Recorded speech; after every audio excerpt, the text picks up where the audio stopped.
amanu la tattabi'u khutuwatis syaitan.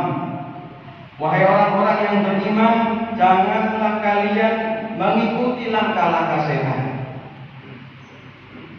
Ibnu Qayyim rahimahullah menjelaskan ada beberapa langkah-langkah daripada syaitan dan CS-CS-nya untuk menggelincirkan manusia dari jalan Allah yang benar.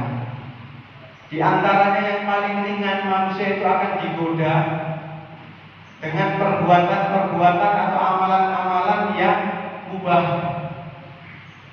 Dan orang tidak merasa ketika dia melaksanakan amalan mubah karena dianggapnya biasa.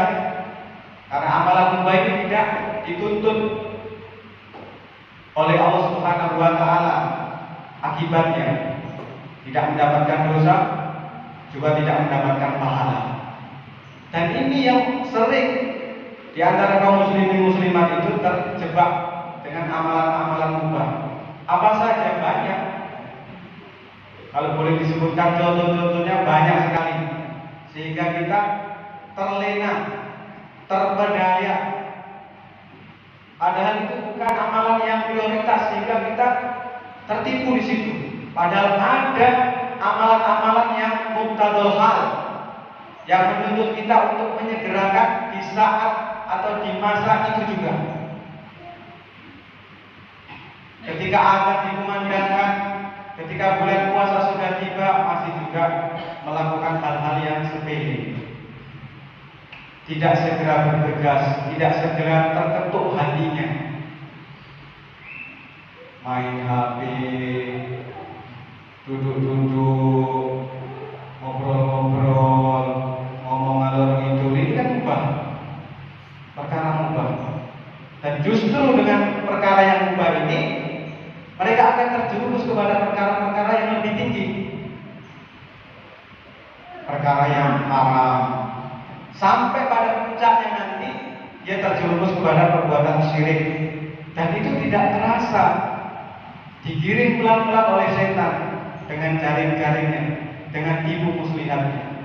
Maka mari kita berhati-hati. Walaupun di bulan puasa, tetap kita harus berhati-hati. Kita pilih, kita pilah mana yang mengandung nilai kebaikan di sisi Allah, itulah yang harus kita dahulukan. Jangan cuma termenung menunggu datangnya adzan maghrib, digoncang gempa bumi 6, skala 5 atau 0 skala Richter, sudah goncang hatinya, tidak ingat kepada Allah, goncang hatinya, kemudian tidak membaca Quran, tidak berzikir kepada Allah, justru ketakutan dengan sendirinya, sehingga lupa kepada Allah Subhanahu wa taala, lupa bahwa dia sedang berpuasa. Maka Bapak Ibu yang dimuliakan oleh Allah Subhanahu wa taala, wala tattabi'u khutuwatis syaitan, wa may yattabi' khutuwatis syaitan fa innahu ya'muru bil fahsya wal munkar. Barang siapa yang mengikuti langkah-langkah setan, sesungguhnya setan memerintahkan untuk berbuat keji dan mungkar.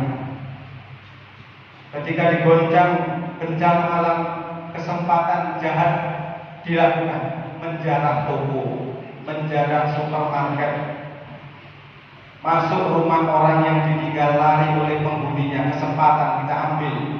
Apakah terjadi? Jadi bisikan-bisikan seperti itu akan muncul di saat setan atau iblis sudah tidak bekerja, karena sudah dilatih di bulan-bulan sebelumnya, sehingga dia mahir, lihai, handal melaksanakan tindakan-tindakan pelanggaran dalam hukum Allah Subhanahu wa taala. Walaula fadlullahi alaikum wa rahmatuhu ma zaka minkum min ahadin abada.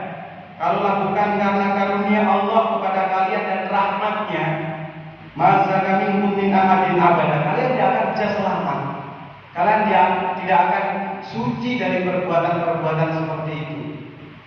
Jadi kita bisa selamat dari perbuatan-perbuatan yang termasuk pelanggaran dari perintah Allah Subhanahu wa taala itu karena karunia Allah, karena rahmat Allah. Maka kita harus senantiasa ingat Ia mau qu'uda dalam kondisi berdiri